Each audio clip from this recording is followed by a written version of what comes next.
Hey there, YouTube. I'm Ikitsu. This is the Ikitsu Times. Welcome to my channel. Welcome to a little bit of Sins of a Solar Empire 2. So today I want to talk a little bit about carriers, and they did make some changes to them, and I wanted to talk a little bit about what those changes do, why they're good, and why they're bad, because there's a sort of swinging pendulum to the way that carriers are balanced right now, where if it swings too much in one direction, it ruins it in the other direction. So you can't have it sort of in a really, really good spot in both ways without doing something new, and we'll discuss what that's going to have to be a little bit later. But for now, what they've done in the recent patch is they've increased the hit points on the fighters for Advent. They increased the armor for the fighters for Tech, making it so that both of their fighters are a little bit harder to kill. They adjusted their damage numbers a little bit, but not too much. The Vasari fighters remain the same stat-wise, but while Advent and Tech are both faster at constructing fighters now, Vasari got slower at constructing fighters. I do think that the Vasari fighters being so much more durable than the other fighter craft did mean that they did previously need a bit of an adjustment on that, but given that there was a big boost to the hit points and other effects of the fighters for Advent and Tech, I don't necessarily know that they also needed to nerf the construction time for Vasari fighters. However, I also don't think that that's a huge penalty to Vasari, so that might not matter, but that's one of the ones they could possibly roll back there. The other thing that they've done, they've added 50 durability to all of the bombers, while also reducing the pierce on the fighters. This means that against point defense, the bombers are actually a lot more survivable, 33% more survivable, I think, against your typical sort of point defense ship, which has 0 pierce. This means that during the early game in particular, when you're dealing with like a capital ship that probably has some point defenses on it, a carrier's not getting quite as screwed over as it used to be. In fact, combined with the extra hit points or the extra armor points on the fighters, in addition to the extra durability on the bombers, you're looking at quite a big increase in survivability overall. So why is this important? Well, during the early game, there's not really a lot that you can do with a low number of carriers. If you just got a couple of carriers, what'll typically happen is your opponent might have like 1 or 2 point defense that they've shoved into their fleet because they see you've got carriers. They've got their capital ship, which has some point defense on it, and what'll happen is you'll rapidly lose all of your strike craft, and you'll lose the sort of effect of that.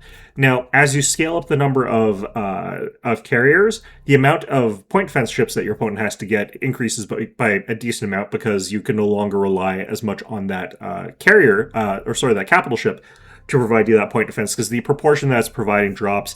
So you have to sort of build deliberately more point defense ships, but you're also going to reach a critical point where your point defense ships are getting one-shot by the attack waves from the fighters and bombers. And when that happens, things start reversing in the other direction. You have to start having way more point defense than you think you're going to need, rather than just having enough to sort of suppress the numbers from your opponent. So what they've done is they've made it so that you can get away with having just like a few carriers during that early game, and they'll survive a lot better into a small amount of enemy point defenses, as well as their capital point defense. The reason that this is good is because you don't want to have to hyper invest into it to make it so that it can do some of its functions, if you're going to have certain factions rely on carriers during the early game. And in particular, Advent did rely on carriers during the early game, and they still do. They didn't really buff the Acolyte in terms of its ability to fight the other corvettes very much, though they did make it so that it performs a little more consistently. It's still not very good at that fight. They didn't make the Tempest any better into corvettes. They, in fact, just gave up on that concept and made it so that the Tempest is now an anti-frigate ship, to a large extent, that's also capable of killing corvettes. It's not like it couldn't kill the corvettes before, it just wasn't amazing at it, given how dedicated it was to that role. Now, it's still okay at killing corvettes, but it can also fight all the other frigates on top of that. So you're looking at a situation where, like Advent, they never really were very good at fighting corvettes. They're still not like great at fighting corvettes. The thing that they rely on to do that role was and now is the carrier, which is really, really quite decent at it. But if you just threw in one carrier to fight against enemy corvettes during the early game, you'd just get bodied because your damage would drop really, really quickly, with them having a minimal investment into countering your carriers. So that I think is what the goal was. I think that was something that they succeeded at to a certain extent. I think they could even potentially go a little bit further if they wanted to. Now, what makes this a difficult thing, and the reason that this is risky, and maybe they've even made it a little bit too broken in the other direction, is that The carriers were always an all or nothing thing. I've always described them as being all or nothing. So now that they've made it so that the fighters are way stronger and the bombers are way stronger, you're looking at a situation now where you're into the like late game, your mid late game. There's a lot more carriers on the field. There's a huge number of them. The person who's going carriers did decide to go all in on carriers anyway, and because the fighters and the bombers are no longer counterable by point defense as easily as they were before, the proportion of point defense that the person countering the carriers has to bring has gone up. And that's not really something that you want happening too badly. At a certain threshold, this basically makes it so the carriers are always going to win sort of overall. The first reason is because the carriers themselves don't really get killed by the point defense ships. The Garda Flak Frigate, the Vigilus, and the Defensor or the Junstark Warden or whatever, none of those really kill carriers very effectively. Now, the Oppressor used to, but it lost its point defense gun, so it doesn't really count for this discussion anymore anyway. So the only way that you could both counter the carriers themselves and also counter the strike craft was to have a mixed fleet. And you would have a proportion of ships that were capable of killing off the carriers, and you would have a proportion of ships that would be able to defend you against the fighters and bombers. That was sort of like how you would potentially do that. Or you go all in on stuff that can kill the carriers and hope that they survive long enough to get in there. Or, you have to just have ships that can tough it out. But that's actually pretty difficult because bombers are actually pretty scary in this game. So there were a bunch of considerations that you could do. Now that they've made it so that the point defense ships are less effective, the balance has shifted. So if you decide that you're going to push for a mix where you're going for capital ships, some ships to hunt down the carriers, and you're also looking to get stuff that can shoot down the fighters and bombers so that you can do this a little bit more efficiently, the proportion of point defense has gone up, meaning that you're less likely to actually kill the carriers, which means that you're sort of condemning yourself to a long, slow death if you're going that route. I don't know if the numbers have shifted so badly, though, that it's in a terrible place right now. But this is sort of what ends up happening, is you can end up in a position where a player defending against carriers can no longer function in the sort of dynamic of how all the ships are working. The other problem is that if your opponent has got all carriers and you've decided to counter that with all point defense ships, you lose when they defend themselves. And the reason is that none of the point defense ships are any good into static defenses. So you also have to have like stuff that can fight those static defenses. Maybe you have to have like some Destro Crusaders, which can't really do anything but carriers. They can't really do anything but fighters. They get absolutely countered by bombers. And you sort of like have that mixed into your composition there along with the Vigiluses. And now that the ratio of Vigiluses has gone up, there's the possibility that, you've got your small number of Destro Crusaders, they get instantly sniped out, and, you have to retreat because you can no longer destroy those static defenses. So even though, like, the entire fleet doesn't get wiped out, you're still losing in these sort of exchanges because the carrier player isn't losing anything that costs them money, whereas every time you get into these fights, you are losing stuff that costs you money, and you're never going to be able to break through those defenses with the types of ships that you're trying to build, because you can either build to destroy those defenses, or you can build to destroy the strike craft. You can't build for both at the same time. So I think that there's a couple of things that you have to do to make it so that you can do the early game dynamic the way you want it to and the late game dynamic that you want it to all at the same time. There's some other things that are going on in terms of critical mass with Strikecraft, and you can see that in the things that we're showing off in the background here.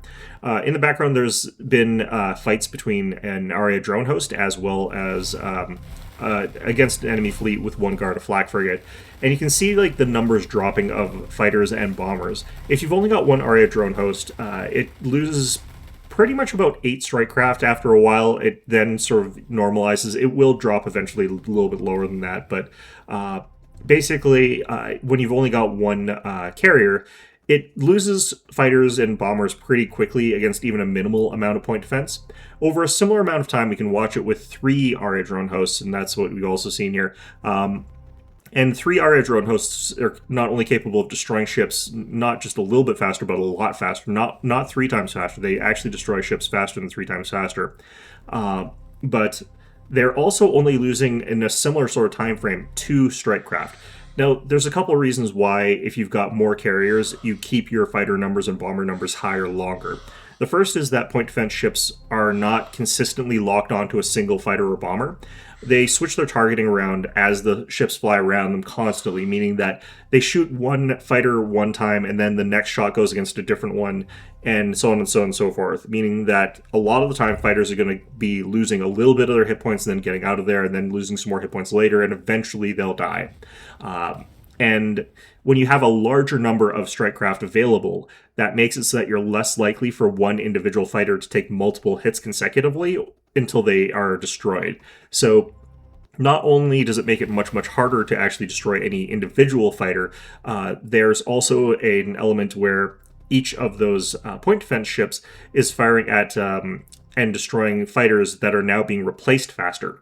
Each carrier has a number of build queues internal to itself equal to the number of flights that it has. So the Pertron or the Lacerak both are capable of rebuilding 2 groups of fighters at a time, and the Aria drone host is capable of rebuilding 3 fighters at a time. Remember, it's also a more expensive ship, so this is proportionally fair. So when you've got one Aria drone host, it's capable of building 3 strike craft at a time, meaning that if you're destroying approximately 3 fighters every 20 seconds, you're keeping up exactly with that. If you're ahead of that, then you're capable of dropping the numbers, and they keep going down, down, down, which is what we see when there's only one Aria drone host versus one Guard of Flak frigate. By contrast, if you have 3 Aria drone hosts, there are 9 build queues that you've got access to, making it virtually impossible because you have to sort of kill 9 strike craft in a 20-second time span just to keep them suppressed at their build queue maximum. You're never going to go further down than 9 if you're not capable of vastly exceeding that. So that one Guard of Flak frigate has no real hope of dropping their numbers past really just 1 or 2 or 3 deaths, which is sort of what you tend to see here. And we can see this again when we've got 7 Aria drone hosts. You're looking at this and there's virtually no drop. There's 1, like maybe 2 at certain extremes, but generally speaking, there's 1 fighter dead at any given moment because the damage is just being so dispersed and it is being replaced so quickly there.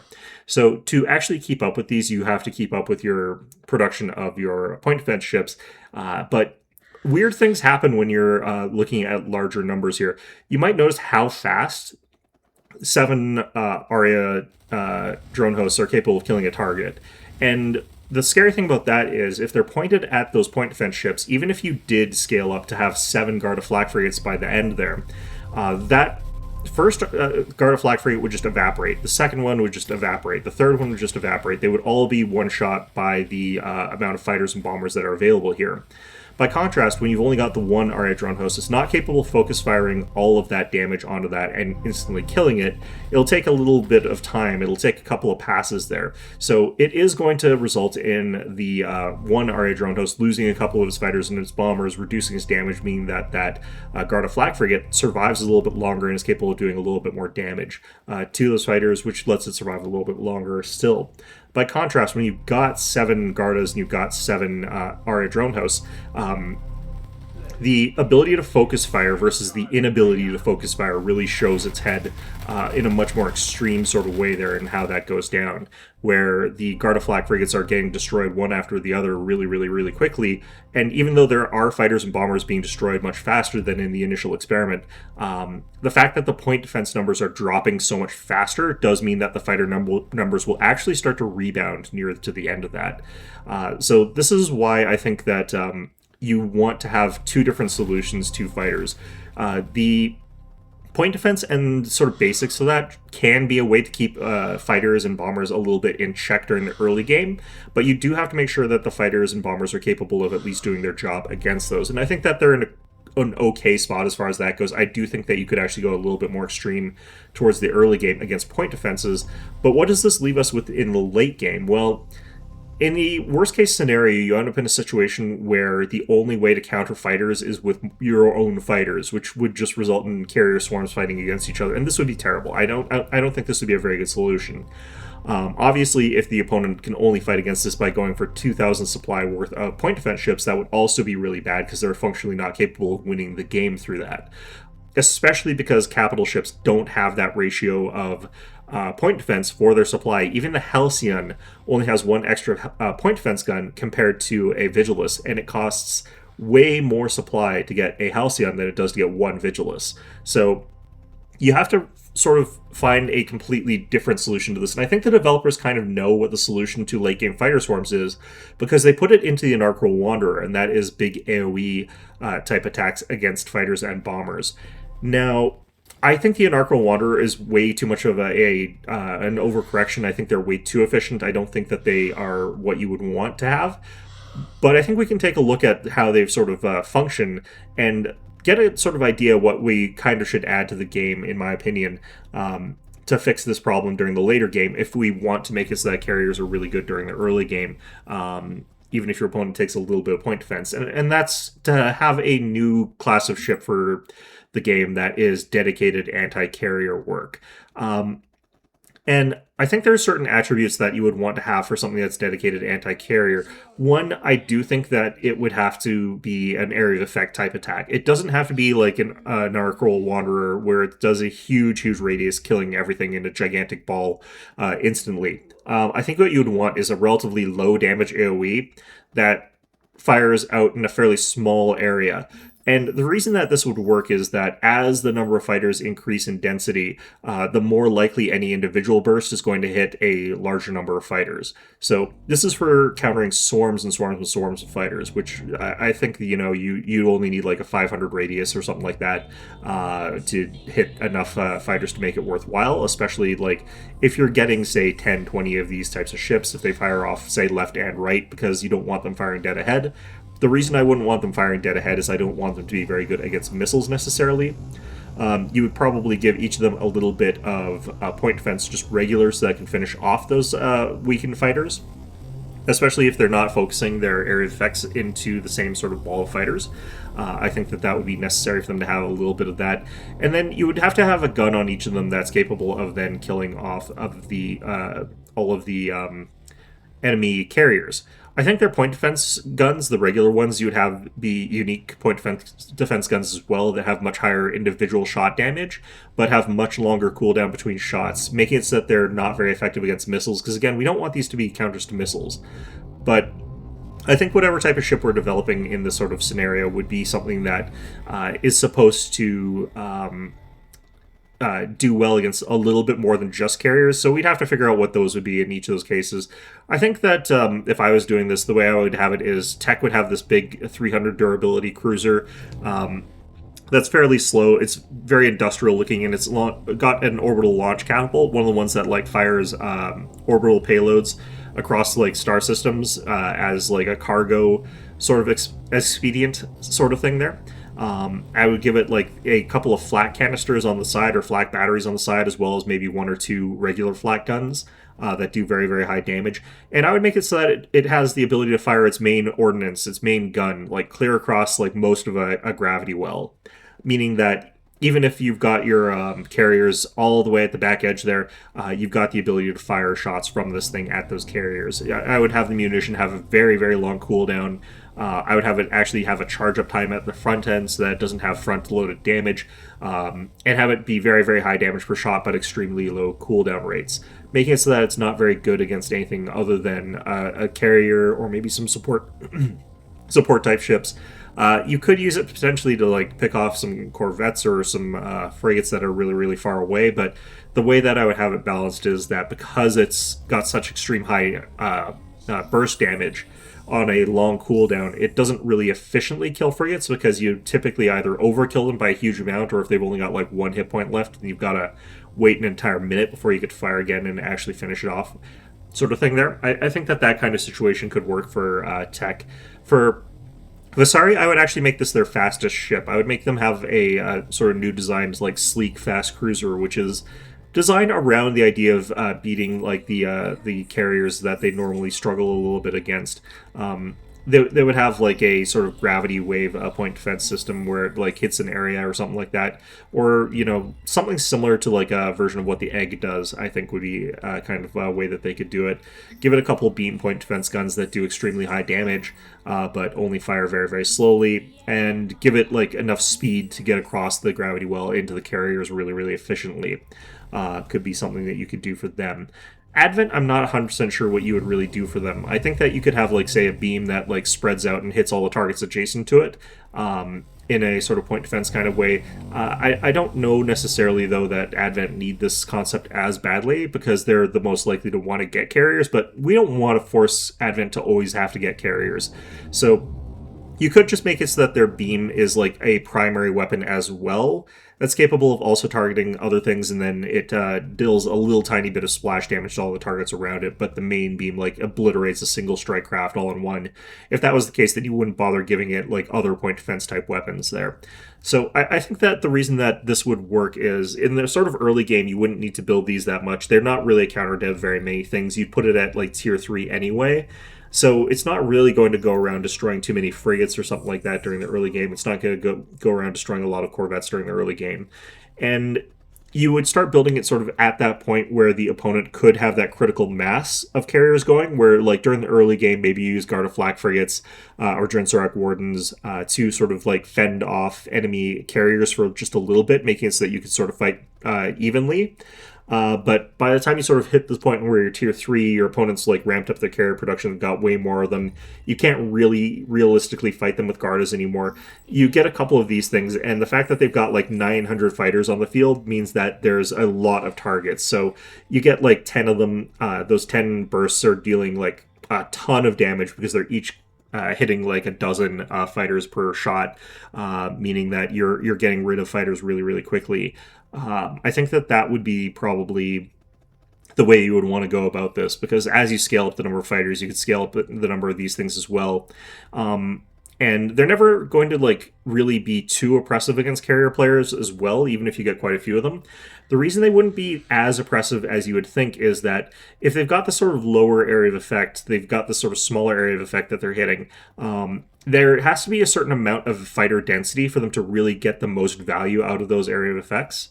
And this means that as the fighter numbers drop, the efficiency of these point defense systems on these fast cruisers or these long-range cruisers drops as well, meaning that there's a chance for the fighters to still do a little bit and for their numbers to rebound a little bit but then get dropped back down. And you sort of end up in a better equilibrium where the carriers are still doing something.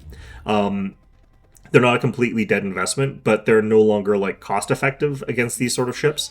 And of course, the more of these that you get and the more you combine them with conventional point defense, the more you're able to sort of like completely wipe out the carrier threat.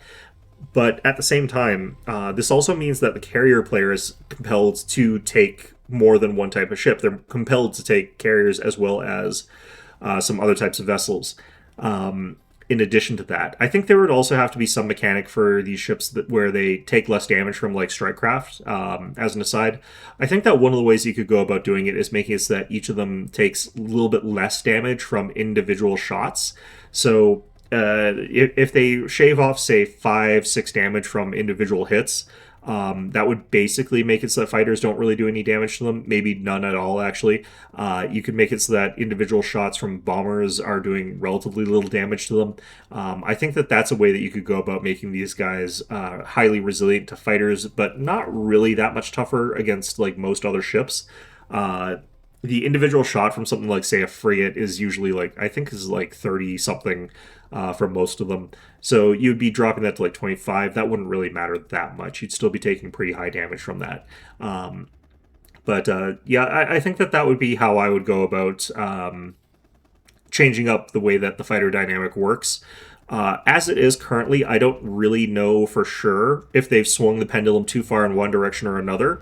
I just know that they're never really going to hit a clean equilibrium point with the way that they've designed fighters and their counters. There's always going to either be a massive overcorrection where fighters are instantly getting evaporated during the early game and can't contribute, or during the late game they become super oppressive when they've gotten massed, especially if you're looking at Advent ones where you've got access to Halcyons. So yeah, that's my thoughts on the matter. Hope you found this one enjoyable, and of course, as always, hope to see you guys all next time.